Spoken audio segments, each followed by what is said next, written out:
Hello, guys. It's so good to have you here. My name is Cesar Lozano, and I'm going to be your examiner today. And this is your speaking test. So let's get started with it. Fred, tell me, where are you from?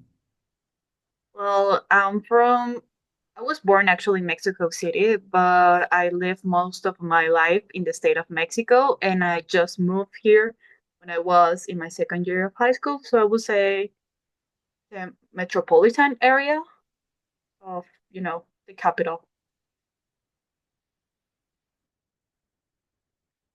You are muted. Good. Yes. What are you studying at the moment, Fred? Where I'm living at the moment. Are you working or are you studying at the moment? I'm sorry. Well, I'm studying. I'm in my last semester of the English teaching major, and I have no plans of working right now, actually. Okay, good. Now, Antonio, tell me, what career plans do you have? Well, I want to make, or well, to do a master's degree. And I also want to specialize in virtual ambience for education.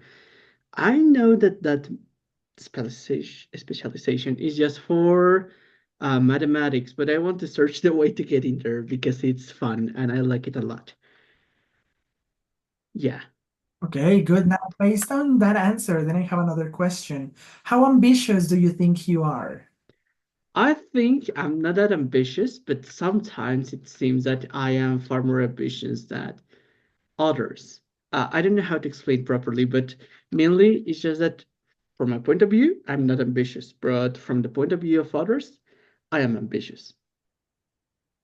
So yeah. Okay, that is very interesting. Thank you so much. Okay, so now we're going to go to the part two of your test. For that, I am going to share with you some images. Hmm? So here we go.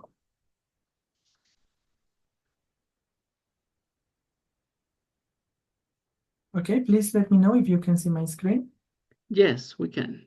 Yes. Good, perfect. So here are some pictures of people traveling, okay? Pictures A, B, C, D, and E. First, you are going to look at pictures D and E, and I want you to please talk together about the advantages and disadvantages for the traveling in these ways. So please go ahead. Okay. So first of all, I want to say that in letter D, uh, I don't remember the word. It was hitchjacking, something like that. But it's very, very dangerous. I remember that I saw a commercial about a robot who hitchjacked from Canada till the United States. But the moment he got to the United States, he ended up broken by everyone there. They broke him up in pieces. Yeah, it Oh my was God. really sad. Okay. Yeah, I also think it's really dangerous, especially because I think it's a lady, it's a woman in the picture, and in today's society, I don't think it's very safe to do that. Like even in the past, I don't. It's just not safe. It can be really dangerous. You don't know with whom you might encounter. Yeah, Meanwhile, yeah. you're saying, No, sorry. Yeah, continue. okay. I was gonna say that in letter E is like the most common way to travel from country to country or like long distances, which is an airplane, right? Yeah, I think it was an airplane.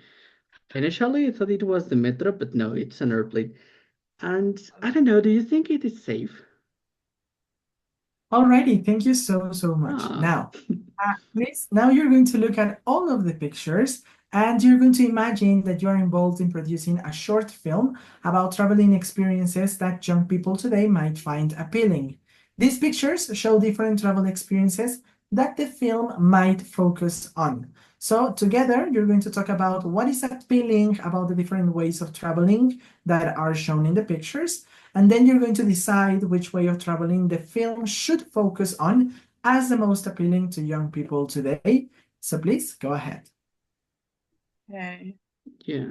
So, well, first I would say that letter B might be the most appealing just based on the pictures, because it seems very tranquil. It seems like you can play your music and just drive away. But I don't know. What do you think? I would say that the, well, younglings, the youngsters, they would find more appealing cheaper ways of transportation, like the metro that is shown in letter A. Why? Because, well, often enough, people like us wouldn't have a lot of money, so it is far more affordable, and it's like you can experience it. Maybe you could have a car, your father has a car, but the metro, that's more common. That's what I would say. Yeah, you're right. You're right. Well, at least here in Mexico City, you cannot go that far on subway. Like you can go from a state to another, but nothing more. So maybe it will depend on where this film is being filmed. But yeah, I think subway. Well, the train will be a very nice addition to this film. Yeah. Um, I think that the most appealing one would be, Mhm. first of all, the metro. Then we would have the car. Afterwards, we would have the airplane. And then the what is that? A boat? It seems like a boat, no? Ah, yeah, like a cruise.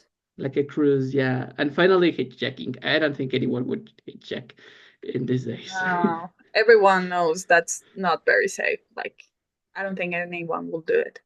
So yeah, I think the film should be focusing more on like metro train transportation. Yeah, subway, whatever, a train. Yeah, it's almost the same. But yeah, I agree with you. Mm, I also think, well, maybe half and half. I don't know. Yes, Cesar, were you going to cut us? No? Yes, okay, so thank you so much. Now I'm going to stop sharing my screen and we are going to move on to the next part. And for this next part, I have some questions for you guys. So, Fred, tell me, how important is it for people to do creative things? I think it's very important because apart from anything that you can create as such as drawings, music, or anything like that, it helps your brain to come up with creative ideas or solutions to problems.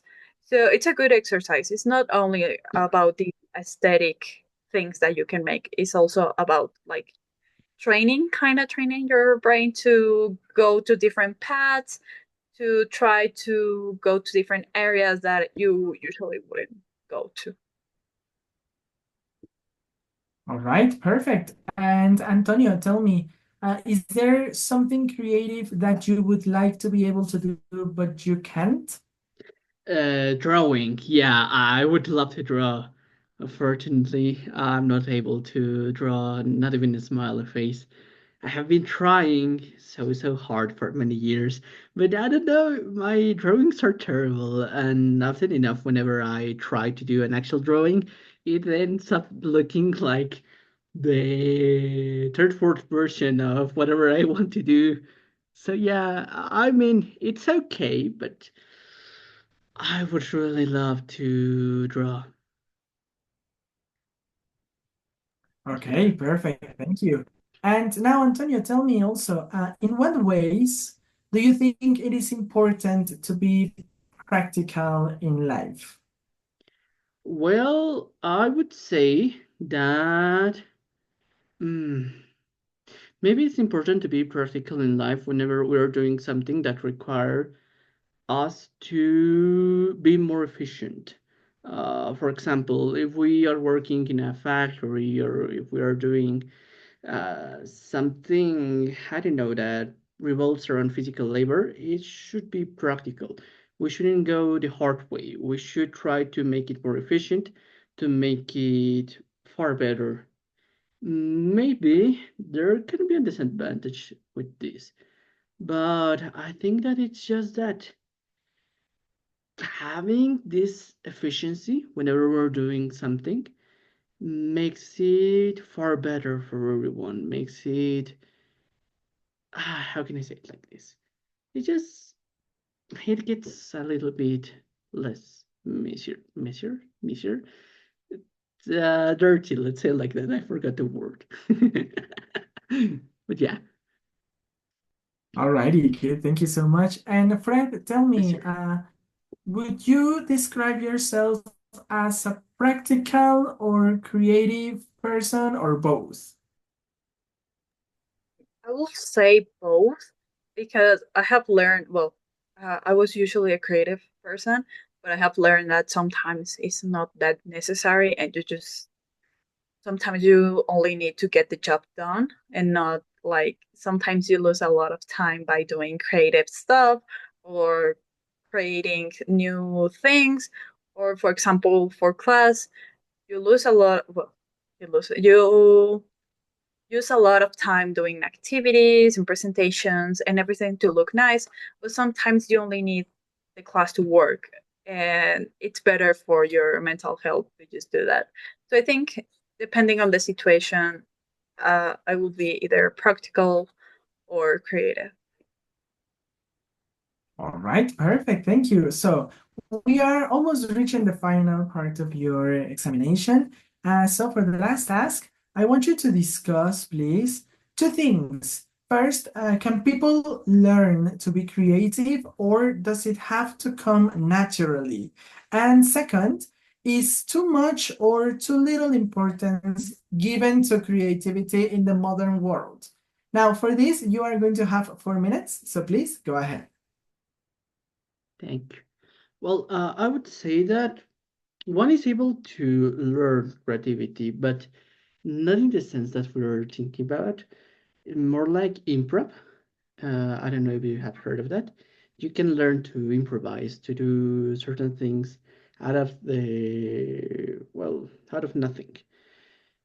But it also brings this fact that you have to have a little bit of creativity to do that. So it's a mess. I don't know. What do you think, Fred? It's a cycle. I Yes. think that you can learn to be creative, like not exactly as in an artistic way, but in the fact of going different paths and something that you can Oh, try, you can like develop a little bit more that part of yourself. So I do think it's something that you can learn, but it's better if it comes like naturally, like if you start doing these ideas by yourself. yeah, I totally agree with you. It's just that maybe, for example, with me, what happens is that I'm not creative per se. Yeah, I try to, but I can't. I need to have something to start. So whenever I try to do anything, I have to look at an example or I am unable to do so. Maybe there's creativity in that, but is it the same kind of creativity as the other one? I don't know. What do you think? Well, citing one of my drawing teachers back in high school, he once told us that there's nothing wrong in looking at like examples or things like that because you cannot create something that you haven't seen. It's Oh, impossible to do something that you haven't seen, heard, or anything like that. So you can totally do that, and it what it does, this example is like sparks the creativity. Like, oh, you see an example, and you're like, oh, okay, this is an example. I can do the same thing, but maybe I will change. I don't know, some sentences, the colors, something. You change something, you go creative. thank you, Brett. I always feel like a fraud because of that, but now I feel better. Thank you so much. Well, let's go to our second part, shall we? Okay, so is creativity important in the nowadays? I In think that was the nowadays, question. yes, yes, it Yeah, is. and I think it is because something that, well, we have artificial intelligence, of course, but that doesn't supply what artists do. It can be a little bit of a help, but it gets messy, that territory. I just say that yeah, we need creativity because what the artificial intelligence does is horrible. Yeah, I think it depends a lot on what area, in what I don't know, where you're working or even studying. It Mhm. depends a lot because sometimes there are jobs such as corporate jobs where they don't want creativity. They just want you to get the job done as it has been over and over and over. But in a lot of places, such as, for example, in publicity, advertising, all of that, they really appreciate creativity because they want to stay fresh. They want to have some new things so people look at them. So I think it depends a lot, but it is, yes, it is important and it has a big uh, role in today's society. Yeah, I agree with you, but maybe, even in the logical side, we can find creativity. Maybe you can repeat something a lot of times, but the way that you do it, it changes depending on the person. It's the same, yes, Mhm. but it changes a little bit. Maybe, for example, I don't know, just a stamping a piece of paper, it changes. Every single one of us makes a different stamp. For example, one of my teachers stamped in the middle of the page, others stamped in the corner, others in the front. Even in that, there's a little bit of creativity, no? Yes, that is a very, very good example, Antonio. Thank you so, so much. All right, guys, so thank you both for being here. You did amazing in this examination, and that concludes your speaking test. So thank you so much. Thank you. Thank you.